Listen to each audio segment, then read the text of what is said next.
It's fair to say that being the King of Spain isn't all that it's cracked up to be, especially if you suffer from erectile dysfunction. But what happens when the king suffers not just from erectile dysfunction but from something more severe? Well, today we're going to find out, because this is the story of King Ferdinand VII of Spain, also known as Ferdinand the Felon King. Hi everyone, welcome back to the channel. It's me, and today we are going to take a look at the shocking wedding night of Ferdinand VII of Spain and his 16-year-old bride. King Ferdinand VII of Spain wasn't born into a particularly happy family. His father, King Charles IV, was almost entirely ineffective as a ruler and had a notorious weakness for beautiful women, a trait which he passed down to his son. His mother, Maria Luisa of Parma, was notoriously vain and disliked by the Spanish people, and as a result, when Ferdinand was born in 1784, no one really paid much attention to the new arrival. As Ferdinand grew older, it became clear that he was an extremely sickly child who suffered from a number of physical problems. He was short in stature, had a receding chin, and his face was twisted with deformities. This made him very unattractive, but it may have also affected him in other ways as well. Rumors persist that Ferdinand had serious issues with his most private parts, and these issues would follow him throughout his life. In 1802, Ferdinand was married to Princess Maria Antonia of Naples and Sicily. At the time, Maria Antonia was only 16 years old. However, since she had been born prematurely, she was smaller than most girls her age. When she first saw Ferdinand, she was horrified. Her lady-in-waiting later recalled, "She begged me to go out and see what sort of monster it was that she was to marry. She found the king in the middle of the room playing with a little dog, and his appearance filled her with horror. They were not only surprised by his deformity, but above all by his disagreeable physiognomy. All accounts agree that there was something repulsive in the expression of his countenance. When it came time for the two of them to consummate their marriage, Maria Antonia refused to accept Ferdinand's advances, telling him that she was ill and needed some rest. The next day, Ferdinand tried again, but was again rejected. Finally, after much prodding and persuading from the Queen Mother, Maria Luisa, Ferdinand's bride, finally agreed to allow him to enter her chambers. According to reports, the wedding night began like any other. Ferdinand entered the bedroom and approached the bed where Maria Antonia lay. The two spoke for a while, during which Ferdinand asked his bride for forgiveness for the harsh words he had spoken to her earlier in the day. Maria responded by asking him to let her sleep, which he granted. He bent over to kiss her, but she flinched away. At this point, Ferdinand lost his temper and slapped her.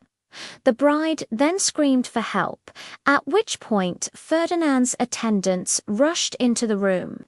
They dragged Maria Antonia onto the bed and held her down, while Ferdinand stripped naked. As the attendants held the screaming girl down, Ferdinand mounted the bed and attempted to have sexual intercourse with the young bride. According to reports, Ferdinand tried every trick in the book to penetrate Maria Antonia, but he was unsuccessful. Even after hours of trying, Ferdinand simply could not perform, with the bride crying and screaming the whole time. Ferdinand eventually gave up, dressed himself, and stormed out of the bedroom. One can only imagine the thoughts running through Ferdinand's head at that moment. His bride was now free and presumably would tell the entire court about his inadequacies. The disgraced Ferdinand sat down on a sofa in the adjoining room and pulled out a handkerchief to dry himself. As fate would have it, this was a fatal mistake. See. Ferdinand's bride had followed him out of the room and hid behind the curtain to observe him. When Ferdinand pulled out the handkerchief, she saw its pristine white color, which meant that he had not yet ejaculated. Maria burst out laughing. Upon hearing this, Ferdinand snapped and entered the room. When he saw that the bride was laughing at him, he flew into a rage and struck her repeatedly. Then he ripped off her dress and threw it on the floor. By this point, Maria Antonia's resistance was completely broken, and she submitted to her husband's advances. Ferdinand had his way with the sobbing bride, but he still did not climax. Finally, he allowed himself to be pulled off the bed by his servants and retired for the evening, leaving Maria Antania crying uncontrollably. It's safe to say that neither Ferdinand nor Maria Antania slept that night. So how exactly did this terrible situation come to be? Did Ferdinand truly have a malformed penis? Or were there other factors at play? Unfortunately, we don't know for sure. Some historians speculate that Ferdinand's small stature and misshapen facial features may have been caused by his mother having syphilis during pregnancy. If this is true, it's possible that she passed the disease on to Ferdinand, who then developed tertiary syphilis. One of the symptoms of this advanced stage of syphilis is penile disease, which may have been what Ferdinand was suffering from. Other historians argue that Ferdinand's condition was the result of congenital syphilis, meaning that he was born with the disease. Either way, it's clear that whatever Ferdinand's issue was, it caused him significant distress and likely impacted his mental health. But what about his bride? Historians debate whether Maria Antonia enjoyed sex or hated it. During her lifetime, she repeatedly complained of painful menstruations and gynecological problems. These symptoms were common in the early 19th century, but they may have been caused by sexual trauma, such as what she experienced on her wedding night. The following morning, Ferdinand got word that his bride had soiled herself. Humiliated, he decided to make an example of her by forcing her to wear the same underwear for 3 days.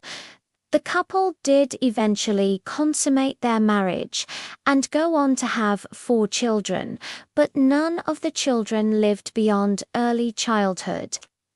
All signs pointed to Maria Antania, so Ferdinand had her secretly examined by a doctor. The physician concluded that the queen was physically fine, but he noted that she seemed afraid of her husband. It was at this point that Ferdinand realized that the problem wasn't his bride, it was him. However, the damage was already done, and Ferdinand was determined to get his revenge. The newlyweds embarked on a tour of Spain, during which Ferdinand hoped to seduce his bride. However, Maria Antonia refused to sleep with him, and instead spent most of her time throwing tantrums and lashing out at her husband. In response, Ferdinand had her locked up in various palaces around Spain. Meanwhile, rumors spread across Europe that Maria Antonia was poisoning Ferdinand's wine. In 1806, Ferdinand and Maria Antonia traveled to Madrid. While there, the king noticed that Maria Antonia was avoiding him and spending a lot of time alone in her room. Suspecting that his wife was plotting against him, Ferdinand had her secretly searched. The guards found a bottle of poison hidden in her underwear. When questioned, Maria Antonia claimed that she planned to use the poison to kill herself rather than live a life of misery with her husband. Ferdinand, however, saw this as an opportunity to rid himself of his troublesome bride once and for all. He had Maria Antonia arrested and sent to the fortress of Medina de Rit. There she languished for 6 years until her death in 1812. A year later, Ferdinand married his second wife, Maria Cristina of the Two Sicilies. Together, the couple had 5 children, but only 2 daughters. Ferdinand desperately wanted a son to carry on his bloodline, but it seemed as though he might end up ruling alongside his daughters. In 1826, Maria Cristina died along with their infant son. Ferdinand was beside himself with grief, and his doctors advised him to find a new wife. This was easier said than done, as not many women were willing to risk becoming the next victim of the felon king. Eventually, Ferdinand's brother, Prince Don Carlos, convinced Marie-Louise, Duchess of Modena, to marry his brother. The couple had 2 sons, but both died in infancy. Ferdinand's failure to produce a male heir led to a dynastic crisis. The Spanish nobles supported Don Carlos's claim to the throne, while the military backed Isabella II. Civil war broke out in 1833, shortly before Ferdinand's death. What could have Ferdinand VII of Spain's life and legacy looked like if he had not struggled with erectile dysfunction? Let us know your thoughts in the comments below. Be sure to give this video a thumbs up and don't forget to subscribe for more historical tales.